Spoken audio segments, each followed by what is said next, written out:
ഡ്യൂട്ടിയൊക്കെ കഴിഞ്ഞ് വന്നിട്ട് മടുത്ത് പണ്ടാരടക്കിയിരിക്കുമായിരുന്നു കേട്ടോ. പക്ഷേ വൈകിട്ട് ചായ കുടിക്കുക ഒരു കട്ടനിട്ടേക്കാന്ന് വെച്ച് വന്നു കഴിഞ്ഞപ്പോൾ പിള്ളേർക്ക് ഭയങ്കര ആഗ്രഹം, അവർക്കൊരു ക്രേപ്പ് ഉണ്ടാക്കി കഴിക്കണമെന്ന്.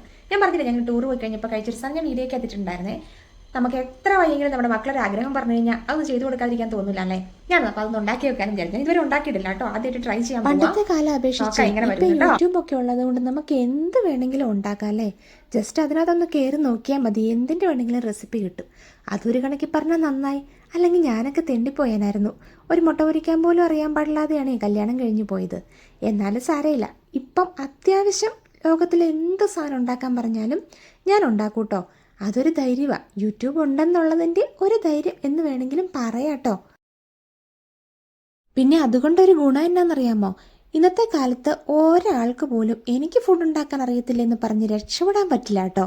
അത് അതിൻ്റെ വേറൊരു കുഴപ്പമാണെന്നും പറയാം, ഗുണമാണെന്നും പറയാം. പണ്ടൊക്കെ പറയില്ലായിരുന്നോ, കല്യാണം കഴിച്ച് ചെന്ന് കഴിയുമ്പോൾ കാണാം നിനക്ക് ഒരു വക ഉണ്ടാക്കാൻ അറിയാൻ പാടില്ലെന്ന്.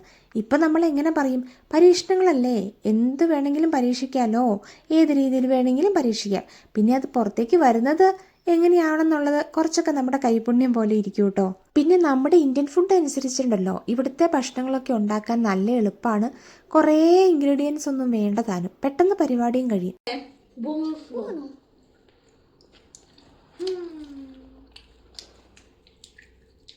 സെറ്റാണോ?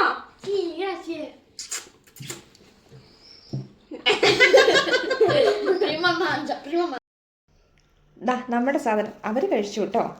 കണ്ടില്ലേ, നല്ല സോഫ്റ്റ് ആയിട്ട് വന്നിട്ടുണ്ട്. ഇതിൻ്റെ അകത്ത് ന്യൂത്തല്ല ആട്ടോ വെച്ചിരിക്കുന്നേ. ന്യൂത്തല്ല വെച്ചിട്ടുണ്ട്. പിന്നെ ഷുഗർ പൗഡർ അതിൻ്റെ മുകളിൽ നിന്ന് വെതറിയിട്ടുണ്ട് കേട്ടോ.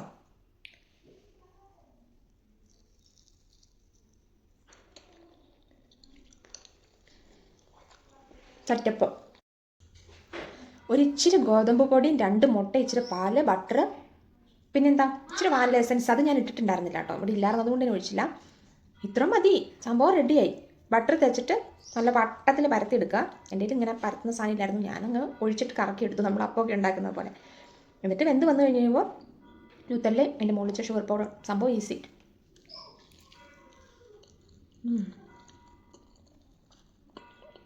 അടിപൊളിയാണ്, ഉണ്ടാക്കി നോക്കുമോ? എന്നാൽ പിന്നെ ശരി, പിന്നെ കാണാവേ.